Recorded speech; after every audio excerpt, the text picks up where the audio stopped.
Hello, this is 9/17 Thursday, and this is mainly for especially the people that was in my first homeroom class that the computer was messed up. It's working now. It's great. My afternoon class went well, so we'll be good to go for tomorrow. Real quickly, what we discussed with my class this afternoon was that this is a word problem that we have here, and we have to actually answer the question that the word problem asks. So what actually I mean by that is that you're actually going to have to do the math and then take that information that you get from the math that you solved and answer the word problem. So this question is, Rosewood Bank counted $98,324 in their vault, and Whispers Hills Bank counted $98,762 in their vault. Parkville Bank had $97,685. List all three banks from the greatest to the least amount of money in their vaults. So the question is asking you to list the banks from the greatest to the least. And that's what I mean about making sure you're going to answer the question. Well, in order to answer the question, we have to do some math. And the math starts by doing this. Just like we talked about, is we need to make sure we line up all the numbers in by their place value. So I'm going to start with Rosewood. So I'm going to put an RW so I know that I'm going to be for Rosewood Bank. And then I type in the number, which is 98,324. And then I look in the question again, and the next bank that we're looking at is Whisper Hills. So I'm going to do WH for Whisper Hills. And then I line up the place values. Luckily, you see all three of these numbers have 5 digits. So that means they all have the same amount of place values. All right, so we see how I lined up the ones, tens, hundreds, thousands, 10,000s places together. And we go to the last bank, which is Parkview, so I'll do a PV for that. And then make sure I have the numbers 97,685. So now that we've wrote the numbers, we put them in place values, lined up the place values. Now we have to find out which one is the greatest. So the very first thing we do, just like we discussed yesterday, is look at the first place value. Well, think about it, guys. The first place value, they're 90,000. They're all 90. So we can't learn anything from that. So we cross the line here. So the next one is the thousands place. So we have an 8,000 and 8,000. They're the same. And then we have a 7,000. Oh, no. Okay, well, one of these, we know we learned something. We have a valuable piece of information there. That the 7 is smaller than both of these, 7,000. So we know right away that Parkville is going to be the smallest. It's the least. So I always like to, when I find something out like I understand that, I write it down right away. I put a PV here, and that we know that that's for the smallest. Okay, well, I have to figure out the greatest and then the one in the middle. So we go back here. So it's pretty great. We just took a piece of information out. We are already finished with that. We know that that's the smallest. So then I look at these. The 8s are the same, so we can't learn anything from that. Oh, the hundreds are the same. They're both 30, so we can't, or 300. We can't learn anything from there. Uh-oh. Just kidding. Mr. Hazen made a mistake, and it happens. But the best part about it, you got to learn that when you make a mistake, I make sure I let you know if I've made a mistake. I forgot to put, the numbers the same. Well, that's not going to work, would it? So we look at the next place value, the hundreds, and the hundreds are different. So we can decide which one is bigger from the hundreds. Well, is 300 larger than 700? Well, 700 wins. So I always like to circle it just to help me remember. So right now I know that WH, which is Whistling Hills Bank, is the largest. So I would put that at the beginning. And then the next largest would be, in a list form, would be Rosewood.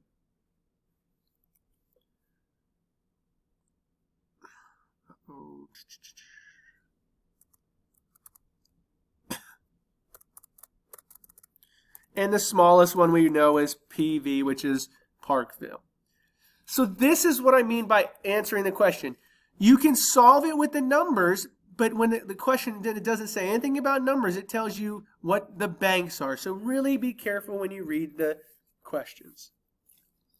And because that's what we're going to be working on in the next couple days, comparing, and then that's what you'll do for your unit quiz. So let's go to the next part. I'm going to slide it up here.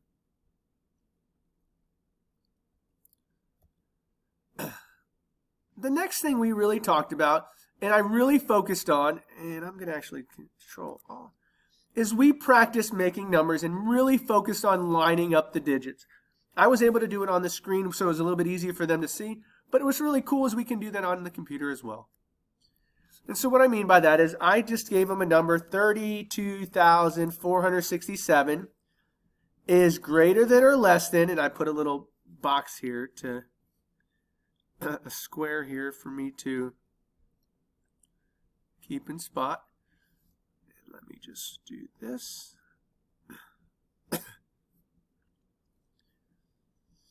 Is it greater than or less than? And then I put the next number here. And then I do 32,000. Let's do 590. Okay? And I'm asking, the very first thing we just really nailed in, I really pounded in, really made you emphasize is to make sure to solve this is you take this number in the back and write it underneath it. Okay, so I write it underneath it. So I click on here and I line up the place values. So they have the same amount of place values, so I can line them right up underneath each other. And it's 32,590. And so now I go back just like we did earlier. I look at this and I say, oh, the 10,000s are the same. I can't learn anything from that. The 2,000s are the same. The hundreds are the same. Oh, the 10s are different. I circle the one that's larger, and that's the one Mr. Hazen's going to eat. So then I put the mark there, and Mr. Hazen's going to eat that. And the way we would read that is 32,000. Actually, I would write it in a sentence. 32,567 is less than 32,590. So we just went over making sure, really emphasizing to line up the place values so you can understand and go from each place value from the largest place value going to the smallest place value.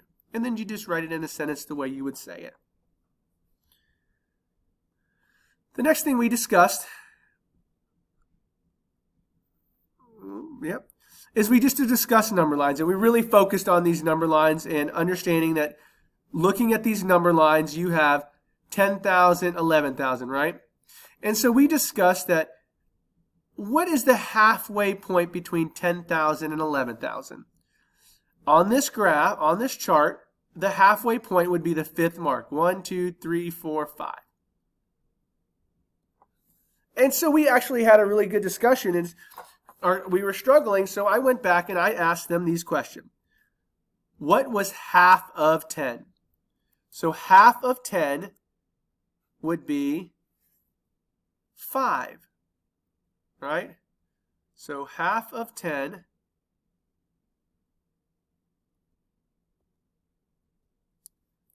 half of 10 is 5.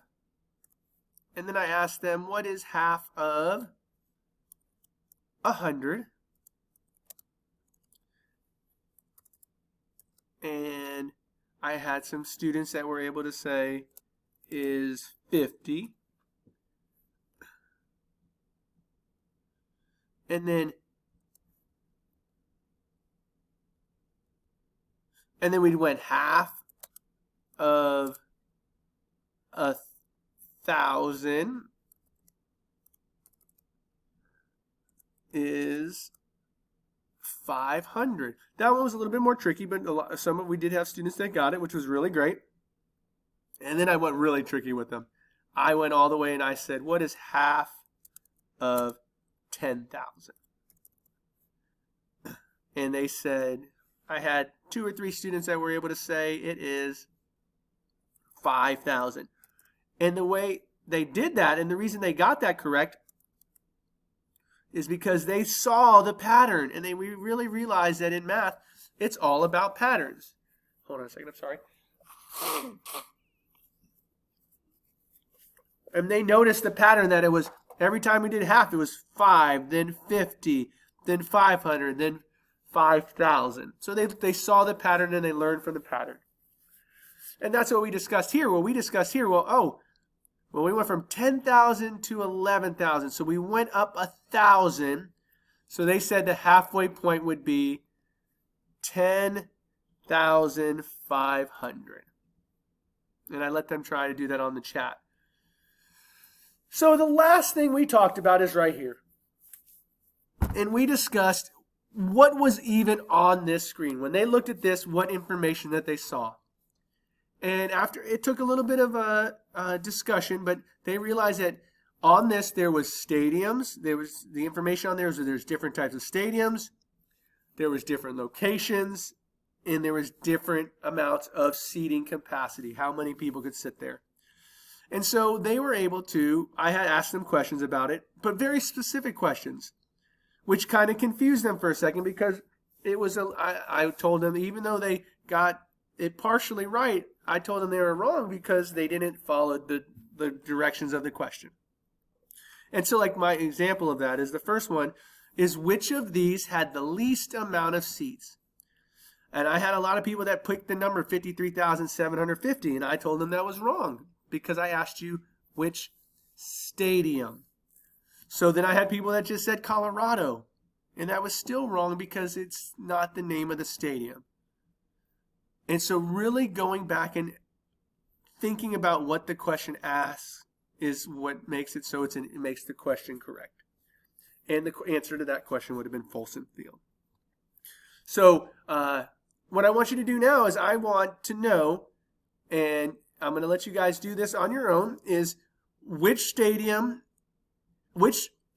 stadiums are the largest? Which 3 stadiums are the largest? Which location has the most seats? And which 2 stadiums location, what are the locations of the 2 smallest stadiums? All right, guys, have a great day.